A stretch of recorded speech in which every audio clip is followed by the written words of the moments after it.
Mheshimiwa Spika, baada ya maneno hayo ya utangulizi, niruhusu niseme nawashukuru sana waheshimiwa wabunge kwa imani hii kubwa mliofanya ya kuthibitisha jina langu. Asanteni sana. Mmenipa faraja na mmenipa deni kwa imani hiyo kubwa mlionipatia. Niwaahidi tutashirikiana nanyi, serikali itashirikiana nanyi, itapokea maoni yenu, itapokea hoja zenu, tutawasikiliza. Na Mheshimiwa Spika, niseme tutawasikiliza bila ubaguzi, hata walio wachache watakuwa na fursa sawa, kwa sababu bunge lako ni bunge moja. Mheshimiwa Spika, baada ya maneno hayo ya utangulizi, niseme tuko na kazi kubwa mbele yetu. Natambua ukubwa wa kazi iliyo mbele yetu, kazi kubwa kwa nafasi niliyopewa, lakini kazi kubwa ya serikali, lakini kazi kubwa kwa Watanzania wote. Mheshimiwa Spika, nchi yetu chini ya uongozi wa Dr. Samia Suluhu Hassan hivi majuzi ilitunga dira mpya ya 2025-2050, na awamu ya pili ya serikali ya awamu ya 6 ndio itakuwa awamu ya kwanza ya kutekeleza dira mpya. Na Mheshimiwa Spika, unatambua kwenye mbio za vijiti za kupokezana, mwanzishaji wa mbio hizo kipande cha kwanza asipokimbia kwa mbio ndefu kwa spidi kubwa, hata wale watakaokuwa wanampokea watakuwa tayari wamechelewa. Sasa serikali ya awamu ya 6 kwa awamu ya pili ndio inaanzisha utekelezaji wa dira ya 2025-2050. Mheshimiwa Spika, dira hiyo imebeba matarajio na matumaini makubwa ya Watanzania. Dira hiyo imebeba matumaini makubwa ya vijana ambao ndio hasa walengwa wa dira hiyo. Mheshimiwa Spika, tuna kazi kubwa ya kuanza vizuri kwenye utekelezaji wa dira hiyo, huku tukimalizia viporo vilivyokuwa havijakamilika kwenye dira ya 2025. Mheshimiwa Spika, natambua pia ilani ya uchaguzi ya CCM ambayo imejumuisha masuala yote ambayo ni kero kwa Watanzania katika maeneo mbalimbali. Na nilikuwa nafuatilia hata kampeni za uchaguzi, na ninyi waheshimiwa wabunge, kila eneo mlikuwa mkijiaziliza yale ambayo yapo kwenye ilani, ambayo ni mahitaji ya Watanzania katika maeneo yenu. Ilani hiyo imebeba matumaini makubwa ya Tanzania, na hasa kwa kuzingatia kwamba Dr. Samia Suluhu Hassan amejitambulisha kuwa ni rais wa matokeo, rais wa matokeo ya haraka, rais anayetatua matatizo ya Tanzania. Kwenye maeneo ambayo amepokea vijiji vikiwa havijapata umeme, ndani ya muda mfupi alimalizia vijiji vyote vikapata umeme. Watanzania wanatarajia takriban vitongoji 28,000 ambavyo havijapata umeme sasa vikapata umeme. Hayo ni mambo makubwa ambayo yanasubiriwa na Watanzania katika kipindi hiki kinachofuata. Si hivyo tu, Mheshimiwa Rais ametoa ahadi kupitia ilani ya uchaguzi kushughulikia tatizo la ajira kwa vijana, takriban kutengeneza ajira zisizopungua milioni 8 kwa ajili ya vijana wa Kitanzania. Hii ni kazi kubwa ambayo tutafanyia uratibu, usimamizi kuweza kuhakikisha kwamba ndoto ya Mheshimiwa Rais ya Watanzania wa vijana wetu kupata ajira inatimia. Tutaratibu mpango mkakati ndani ya serikali na kushirikisha sekta binafsi kuweza kuhakikisha kwamba dira hiyo ya Mheshimiwa Rais ya kutengeneza ajira zisizopungua milioni 8 inakwenda kutimia. Mheshimiwa Spika, pamoja na Tanzania kuwa nchi tajiri, bado tuna asilimia isiyopungua 8 ya Watanzania, asilimia 8 ya Watanzania wanaoishi katika umaskini wa kupindukia. Tuna takribani asilimia 26 ya Watanzania wanaoishi kwenye umaskini wa kipato. Niwakumbushe Watanzania, mimi umaskini wa Watanzania sijausoma kwenye kitabu, nimeuishi.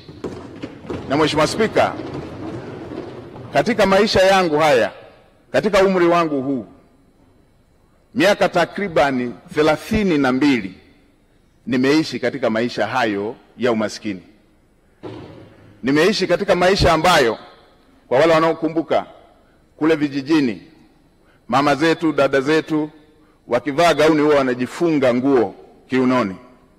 Ile nguo anayojifunga dada yangu, ile nguo anayojifunga shemeji yangu, ndio ilikuwa nguo yangu ya kujifunika. Kwa hiyo kabla hajamaliza shughuli zake za kila siku, silali mpaka akalale ili nipate shuka ya kujifunika. Na asubuhi kabla hajaanza kazi lazima niamke ili ile nguo niliyojifunika ndio yeye iwe nguo ya kujifunga ili aweze kuanza majukumu yake. Ninatambua mazingira ya kulala, unaenda kuchunga, ukirudi nyumba nzima inavuja, na utakapolala inabidi ujifunike ile ngozi ili matone yale yanayoendelea kuvuja angalau yatue kwenye ngozi. Na yatambua maisha hayo. Natambua mnaenda kula pamoja na watoto wote rika mbalimbali, mko takriban 20 kwenye chungu kimoja cha mboga, chungu kimoja cha sahani moja ya ugali. Inabidi utangulize kuanza kula ugali mwingine bila mboga, kwa sababu ukisubiria mikono ya kwenye mboga iishe ndio na chakula kitakuwa kimeisha. Na natambua matatizo haya ya ajira ambayo Mheshimiwa Rais anayaongelea. Natambua maumivu ya kusoma kwa shida na ukasubiria ajira ukiwa umekosa. Natambua dira hiyo ambayo Mheshimiwa Rais anataka awapatie vijana takriban milioni 8 ajira. Natambua maumivu yake. Nilipomaliza chuo nimefanya kazi ya kubeba zege kwenye kiwanda cha matofali ili upate kipato cha siku, na mke wangu akiwa anapika mamalishe, na wakati mwingine wakati anawagawia wabeba zege wenzangu wengine walikuwa wanatoa maneno makali. Natambua adha hiyo. Niwahakikishie Watanzania hasa wa mazingira ya chini watasikilizwa kwenye kila ofisi ya umma.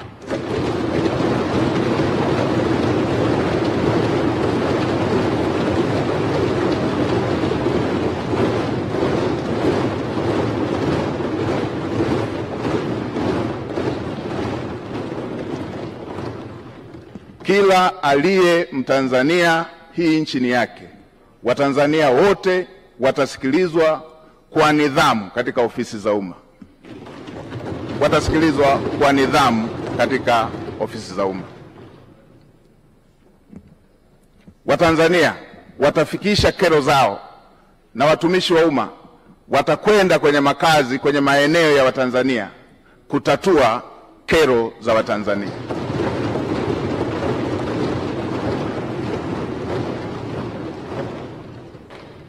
Ukiondoa miaka 32 hiyo niliyoielezea, miaka takriban 18 maisha yangu yamezungukwa na wahitaji kuliko walioridhika. Nikiwa na watoto takriban 100 nao kaa nao, na bweni la wanawake na wanaume, wasichana na wavulana hapa. Natambua mahitaji na uhitaji wa Watanzania. Naitambua. Kwa kutambua hilo, naamini yale yaliyo dira ya Mheshimiwa Rais katika kutatua kero za Watanzania, niwahakikishie Watanzania nitasimamia kwa uadilifu, nitasimamia kwa jitihada, nitasimamia kwa kuhakikisha kwamba hayo yanatimia.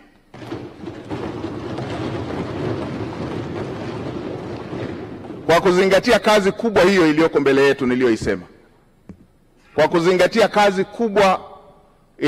yetu niliyoisema, watumishi wa umma na Watanzania sote tuwe tayari. Lazima tuende kwa gia ya kupandia mlima.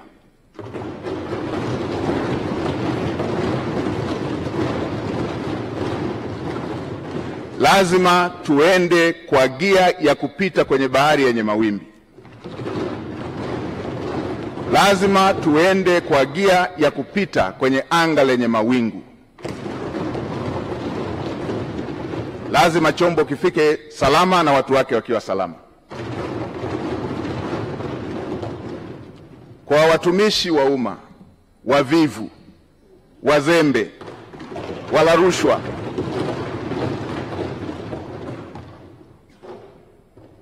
na wenye lugha mbaya kwa Watanzania, tuwe tayari. Wavivu wote, wazembe wote ndani ya ofisi za umma, nitakuja na fiekeo na rato. Lazima maono ya Mheshimiwa Rais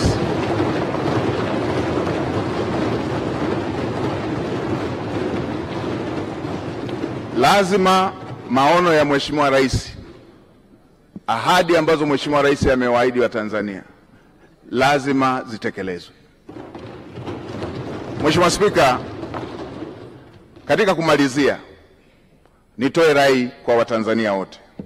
Haya yote ambayo tunayaongea, yale yote yaliyoongelewa kwenye dira, yale yote yaliyoongelewa kwenye ilani ya uchaguzi, yale yote tulio na matamanio nayo, yale yote yaliyo ahadi ya Mheshimiwa Rais pamoja na makamu wa rais, yale yote yaliyo ahadi zenu waheshimiwa wabunge, yatatimia tu kama tutaendelea kumtanguliza Mungu katika mambo yetu kama taifa, na kama taifa letu litakuwa na amani, kama taifa letu litakuwa taifa lenye amani. Yatatimia tu kama tutaendelea kumtanguliza Mungu katika mambo yetu kama taifa, na kama taifa lina hali ya amani. Bila amani,